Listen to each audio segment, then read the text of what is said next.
Brace yourself. Birmingham.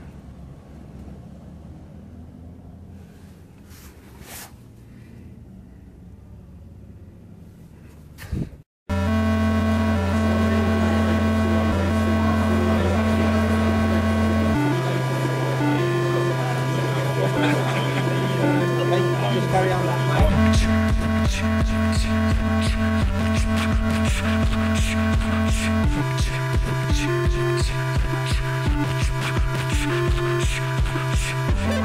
What's up guys, Mike here from Things We Play, and today we are taking a look at EGX 2015, the Eurogamer Expo, I guess. I was lucky enough to be invited along by the organisers, so I grabbed Matt, who you may recognise from some of my other videos, and we ventured up to Birmingham, to the NEC, to take a look at some of the latest and greatest games on display for the public to play for the first time, I guess, for much of this stuff.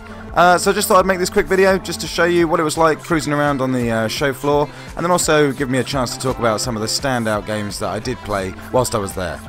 It was a good trip, I really enjoyed it. It's been a little bit delayed because I managed to catch some sort of crazy version of the Ebola virus while I was there, but hey, these are the risks I take in getting you this stuff. So I hope you like it, sit back and enjoy.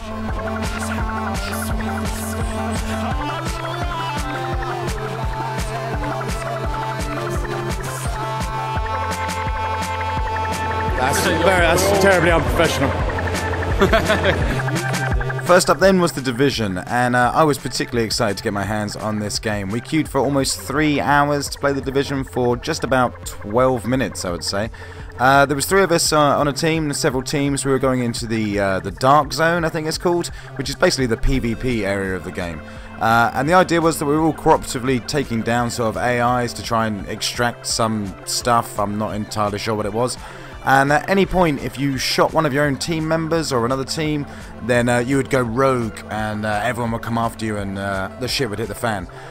It was alright, I must admit. We were playing on Xbox Ones. There was a little bit of sort of frame rate issues here and there, but that's to be expected at this point in development. And all in all, it kind of played well. The only thing I would say is that it was really confusing as to what was going on. There's so much on the screen popping up, and it wasn't helped by the fact that the third member of our group was a stranger called Stuart, who took the game very seriously and was barking orders at me the whole time through my headset. Ubisoft being Ubisoft, obviously, this was the one game we played where everyone was communicating at all times. You even had a Ubisoft rep sort of guiding you through the experience as well. It's like one of those sort of awkward E3 presentations.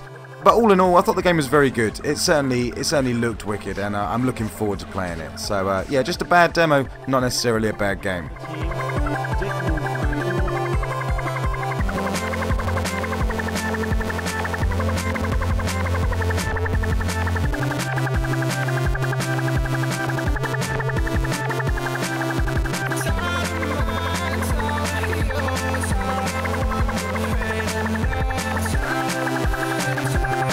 Can I ask you a question? Yeah. Right, game, selling stuff, games mainly. Is like pirates really the theme you should be going for? It's like flagship. Right, Yeah. flagship. So it's not piracy as such. Flagship. Yeah. Okay, cool. And yeah, it doesn't like Piracy, is that what you were going to say? Yeah. Free movies, free music, I get it.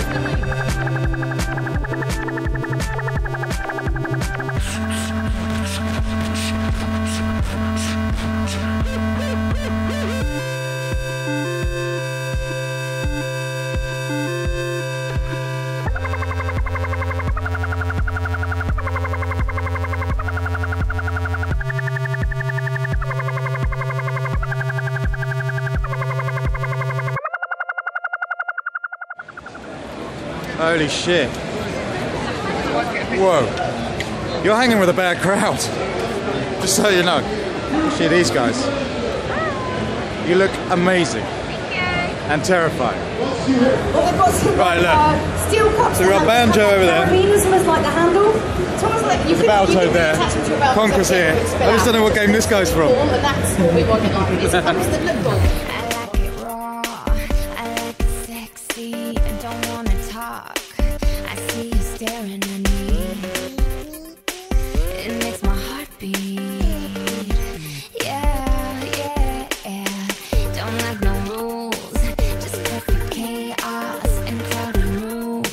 I love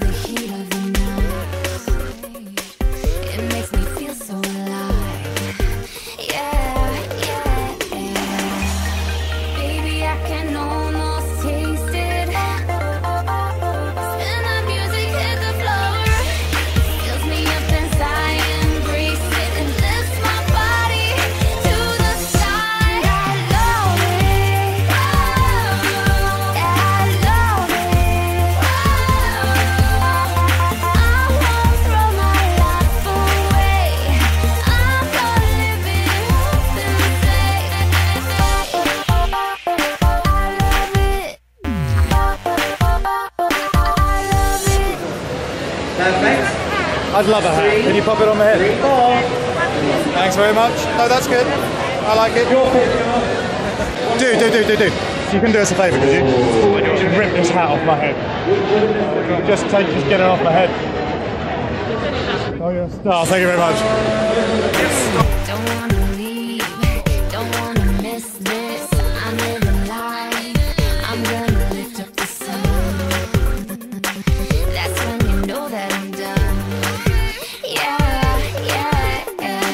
But for right now, I want my hair back, I close my eyes. I love the heat of the lights. I'll make this moment mine. Baby, I can almost taste it. When the music hit the floor, fills me up inside, embrace it and lifts my body to the sky. I love it. Oh, I love it. Oh, I won't throw my life away. I'm gonna live it up and say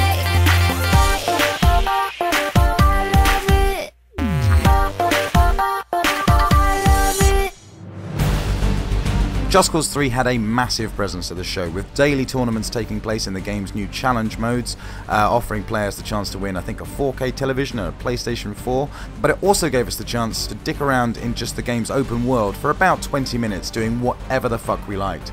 And that largely consisted of just grappling cows to the back of a car and then driving into a petrol station. It was pretty damn cool. Now, I'm a big fan of the Just Cause series. I'm a little bit biased because I worked with Avalanche on Just Cause 2, but I'm happy to announce that Just Cause 3 takes everything that was awesome about that second game and just times it by 1,000. Clearly, lots of inspiration has been taken from the modding community as well with regards to add-ons to Rico's abilities and grapple and stuff like that. You now have the option to fire 4 grapples at once, but not only that, you can also retract the grapple at any point by pressing the left trigger, thus making makeshift catapults and turning anything you can see at the side of the road into a potential projectile. There was plenty of upgrades too. I noticed that the C4 had an upgrade to turn it into a booster rocket, so you could literally just slap it onto the back of a taxi and watch the guy fly to the moon as you set it off, as well as things like proximity based mines, and of course Rico's now trademark unlimited C4. This game is explosive in every sense of the word, and I'm really excited to get my hands on it come December 1st. Easily, for me, the standout game of the show.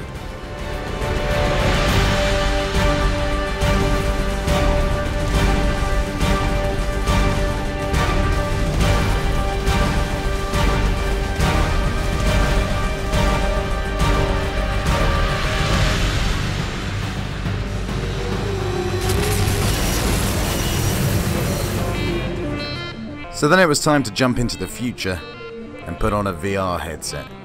Now, I've tried VR in the past. I've had a little go on the Oculus Rift, and it made me more nauseous than I would care to ever think about again. So I was a little bit sort of cautious really going into the PlayStation VR demo. I was pleasantly surprised then to find that not only did the device work so well, it was incredibly comfortable, no nausea, no nothing. It was awesome. This was one of the coolest experiences I've had in my life, I think. I was playing Battlezone, the remake of Battlezone by Rebellion, which you can see here in the demo, and it was just so cool. It kind of helped that I was a big Tron fan, because I kind of got to just nerd out in this sort of virtual world, driving a digital battle tank around, firing things that sounded amazing and other stuff that exploded into weird pixels. But none of that really matters because it was the VR that I was there for. It was cool, I must admit. The headset was incredibly comfortable, not front heavy like some of the other units can be. It was incredibly well balanced on your head, and I didn't feel like a prick using it. In fact, I will say out of all of the VR units, the PlayStation VR is the one that I think makes you look like you are in Tron anyway, so it's already off to a good start. In all seriousness though, I'm really excited for this. I can't wait to pick one up myself when it's finally released, and this is the one I can see a lot of people using for gaming. It may not be the most powerful of all the headsets, it may not be the most technically advanced of all the other headsets, but it is the one that I think we're going to be using for games an awful lot.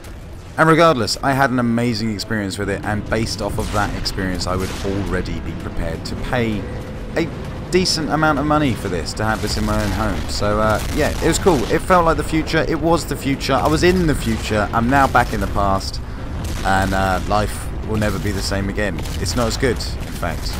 But there you go. That's VR for you. It changed me. I am a believer, and I'm a believer in PlayStation VR, of all things. If this turns out to be the most affordable sort of option that we've got outside of, you know, sort of Google Cardboard and the Samsung Gear stuff, then yeah, this seems cool. There's enough PlayStations out there. There's enough people that want to experience the future now. And this is it. This is the first thing in ages that made me really genuinely feel like I was in Back to the Future 2. So you don't get much better than that.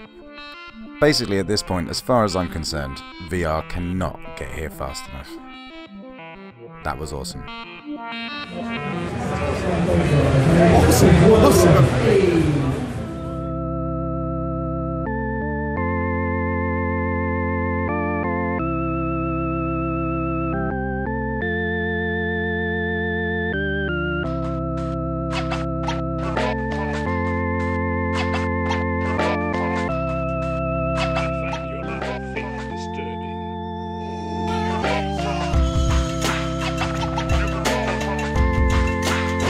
Do you fit in there? It looks small. The helmet looks quite big.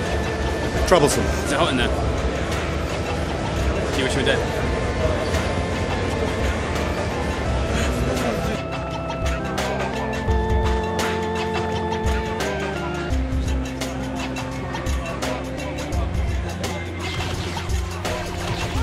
Star Wars Battlefront 3 then, guys. It's nearly here. In fact, by the time we see this video, we'll be almost playing the beta. So, yeah, it really is right around the corner. What is there to say about this game? I don't know. If you like Battlefield 4, you're going to love it. A lot of people did like Battlefield. I wasn't a big Battlefield player, and I'm not a massive Star Wars fan, to be honest, either. But there's something about this game that just grabs you. It is so cinematic. It's unreal. Gameplay looks genuinely just like these trailers. It is this action-packed all the way through with X-Wings flying through. I was fighting some guy at one point. We were able to play the Hoth level. And I was fighting this one guy, and I just looked over to my left, and there was Darth Vader striking people down with his lightsaber and holding people up with the Force. It was genuinely freaking amazing. There's something about it, there's something about the DICE engine that just makes this game look so sharp and crisp. It's unreal. So yeah, can't wait for it. We'll be playing it in a week's time. There's not a lot else to say. I really enjoyed myself, and Matt, who's a big Battlefield guy, was going out of his mind for it. Good stuff.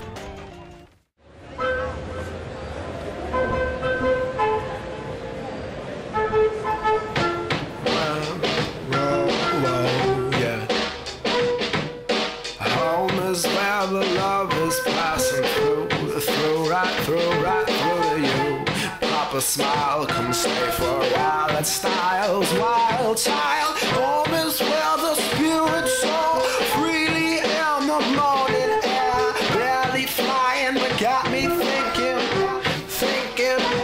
about you. Got some passion, but got the flu. Then I came to rescue you from your self-imposing rosy story of rock and rollin'. Positively simply done. Your spirit built on the song. Use your brain, not your macho bone. Positively simply gone. But your spirit built on the song. Use your brain, not your macho bone.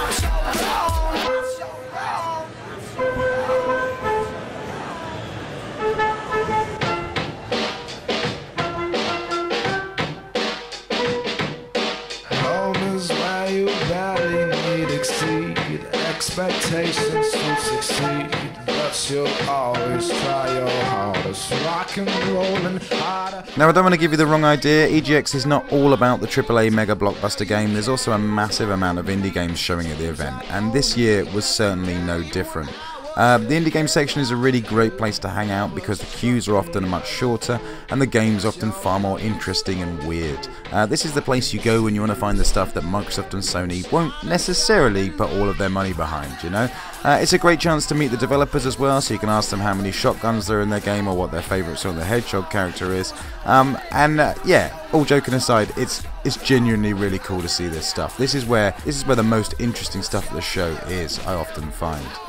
There's too much to talk about in this video, so I'll just tell you about a few of the highlights that I found while I was there. One was called Last Fight, which was a 4-player brawler that played kind of a bit like Capcom's Power Stone, which, to be honest, is all I'm really looking for in any game ever. So yeah, that was cool. There was also Riot, which is a beautiful pixel art based game where you're playing as riot police, tackling swarms of angry mobs across the country. And then there was Giant Cop, a giant cop looking after the city. What more is there to say? It was pretty damn cool. Google these things, guys. Anyway, that was pretty much it. If you get the chance to go next year, I would absolutely recommend you do. Thanks for watching, guys.